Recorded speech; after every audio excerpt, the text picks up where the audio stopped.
જય માતાજી ખેડૂત મિત્રો. તો આજે આપણે પાછું આ ગૌધરા અમૃતનો જે ટ્યુબ છે એ ટ્યુબ આપણે આજે ભરવાની છે. તો આપણે તેમાં શું શું વસ્તુ નાખવી છે તો એ આપણે આ વિડીયોની અંદર કહેવાનું છે. અને મિત્રો આપણે ગયા વર્ષે પણ આ જે ટ્યુબ છે એ વાપરેલી હતી અને બહુ સારી રીતે આપણે રિઝલ્ટ મળ્યું છે આ ટ્યુબનું. જો આ જે છે એ ગૌધરા અમૃતની આ ટ્યુબ છે અને તેમાં આપણે બધું વસ્તુ જે નાખવાનું છે એ આ વિડીયોની અંદર આપણે બતાવવાનું છે. પણ અને બધા જે પાકમાં આપણે આ ઉપયોગી છે તો સારી રીતે આ આપણને રિઝલ્ટ પણ મળે છે. તો જો આપણે જે આ બધી જમીનમાં આપણે આ ટ્યુબમાં ઉપયોગ કરીએ છીએ, આ છે ગૌધરા અમૃત ટ્યુબ કહેવામાં આવે છે, બાયોડાયજેક્ટર. તો તેમાં જો આ ટ્યુબ ભરવામાં આપણે પહેલાં તો સૌપ્રથમ તો આ બેરલની અંદર બધું વસ્તુ નાખવાની હોય છે અને પછી આ વાલે થઈને આ ટ્યુબમાં જાય છે બધું. અને આ કેટલા સમય સુધી આ ટ્યુબમાં આપણે રાખવું, પકવવું, તો એ આપણે આ છેલ્લે બધું કહીશું. તો મિત્રો આ વિડીયો પૂરો જોજો. તો આપણે શું શું વસ્તુ નાખવી પડે છે જરૂરી ને કઈ કઈ જરૂરી વસ્તુ નાખવી તે આપણે આ વિડીયોની અંદર બતાવવાનું છે. તો મિત્રો આ વિડીયો પૂરો જોજો અને હવે આપણે બધું વસ્તુ નાખીએ. તો મિત્રો આ છે આપણે ચોખા. એ ચોખાને ગરમ પાણીમાં નાખી અને ઉકાળી નાખવાના છે. ઓહામણ તૈયાર થઈ જાય એટલે આપણે એ ટ્યુબની અંદર નાખી દેવાનું છે. એ માટે આપણે ચોખા મૂકી દીધા છે ગરમ થવા.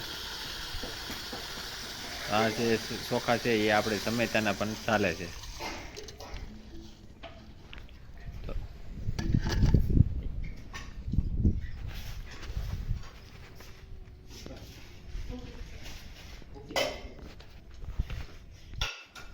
તો ચોખા પણ સારામાં સારા બફાઈ ગયા છે. તો હવે આ ચોખા છે એ આપણે એક તો મિત્રો આ છે આપણે આંકડો. આંકડો તો આપણે ગમે ત્યાં હોય છે, વાડી હોય, વાડીએ તો ગમે ત્યાં મળી જાય આંકડો પણ આપણે અત્યારે કટિંગ કરવાનું છે અને કટિંગ કરી અને મિક્સિંગ કરી નાખવાનું છે. તો ચલો આપણે કટિંગ કરીએ.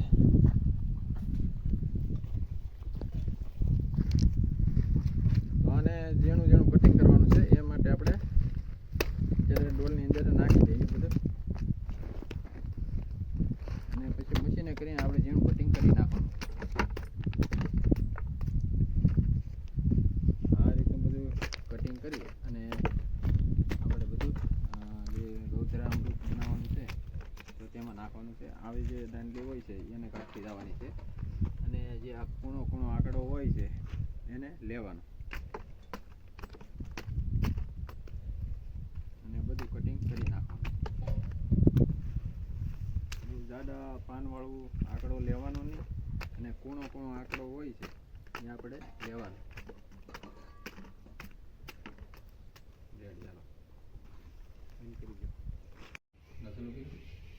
તો મિત્રો હવે આપણે મશીન વડે આનું આંકડાનું ઝીણું કટિંગ કરી નાખવાનું છે અને પાણી પણ ઉમેરી દીધું છે અને હવે ઝીણું કટિંગ કરવાનું છે.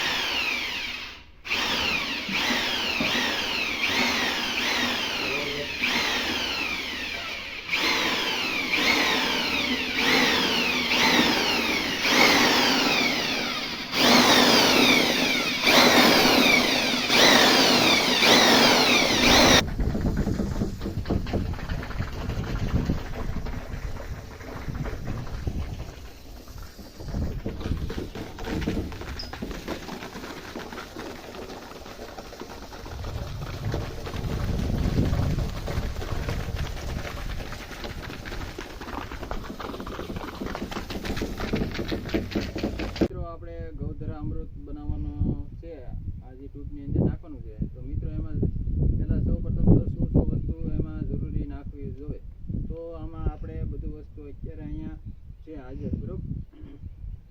જેટલી વસ્તુ હાજર છે એટલી વસ્તુ અત્યારે નાખવાની છે અને પછી પણ આની અંદર પણ અમુક વસ્તુ નાખી દીધેલી છે અત્યારે અને બીજી બાકી રહી એ પણ નાખવાની છે. તો મિત્રો અત્યારે આપણે શું વસ્તુ આમ જરૂરી નાખવી પડે.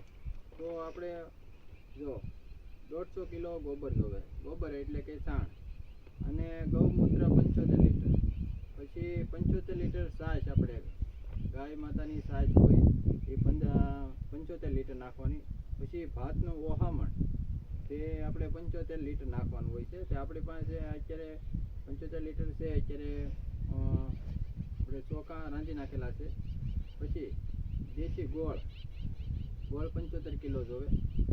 અને આપણે કોળું હોય અથવા બટેટા હોય તો પણ ચાલે છે. એનું કટિંગ કરીને પણ આપણે આ ટૂંકની અંદર નાખી દેવાનું હોય. પછી સરગવાના પાન અથવા સરગવાના પાન ન હોય તો પણ આપણે આકડો પણ અત્યારે મિક્સિંગ કરેલો. પછી ગમે તે શાકભાજી હોય છે તેના જે વેસ્ટ કાઢી નાખેલો હોય બકાલો, તો તે એ આપણે મિક્સરમાં ઝીણું કટિંગ કરી અને ટૂંકની અંદર નાખી દેવાનું હોય છે. તો મિત્રો આ આપણે કેટલા દિવસ રાખીએ, તો આ બધું નાખ્યા બાદ પછી આપણે 30 દિવસ પછી આપણે જે પાક હોય છે તેમાં આપણે પાણીમાં પાઈ શકીએ છીએ. તો અત્યારે આપણે હાજર છે આકડો છે, ગોળ છે અને ભાત છે, એ સાંઠ છે અને આ જે સિંગનું ખોળ હોય છે તે આપણે નાખવાનું છે. તો એટલું વસ્તુ આપણે બધી સૂપની અંદર નાખવાની છે. ગૌધરા અમૃત બનાવવાનું છે અને લિક્વિડ પણ મસ્ત બની જાય છે. 30 દિવસ રાખો એટલે લિક્વિડ સુપર બની જાય છે. અને પણ પછી એમાં વાસ પણ આવતી નથી, દુર્ગંધ ન આવે. એટલે 30 દિવસ પાકવા જોઈએ એટલે પછી તમે ગમે તે મોલતમાં નાખો, રિઝલ્ટ 100% મળે છે અને બહુ સારામાં સારું કામ આપે છે. અમે દર વર્ષે પણ આ જે ટૂંકનો જ ઉપયોગ કરીએ છીએ અને ઓર્ગોનિક રીતે આપણે ખેતી કરીએ છીએ. અને બધી જે 70 વીઘા જમીન છે તેમાં આ એક ટૂંપ આપણે બનાવતા અને આ વર્ષે 2 ટૂંપનો ઉપયોગ કરવાનો છે અને બાજુમાં પણ બીજી ટૂંપ આપણે ઊભી કરવાની છે. તો મિત્રો આપણે ખેતીવાડીના વિડીયો આ ચેનલની અંદર હવેથી બધા આવી છે. તો મિત્રો આમાં બધું વસ્તુ નાખવાની છે. તો મિત્રો હવે આપણે નાખી દઈએ.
મિત્રો હવે આપણે આ ગૌધરા અમૃત અત્યારે હાવ કમ્પ્લીટ બધું વસ્તુ નાખી દીધું છે. ગૌધરા અમૃત લિક્વિડ તૈયાર થઈ ગયું છે.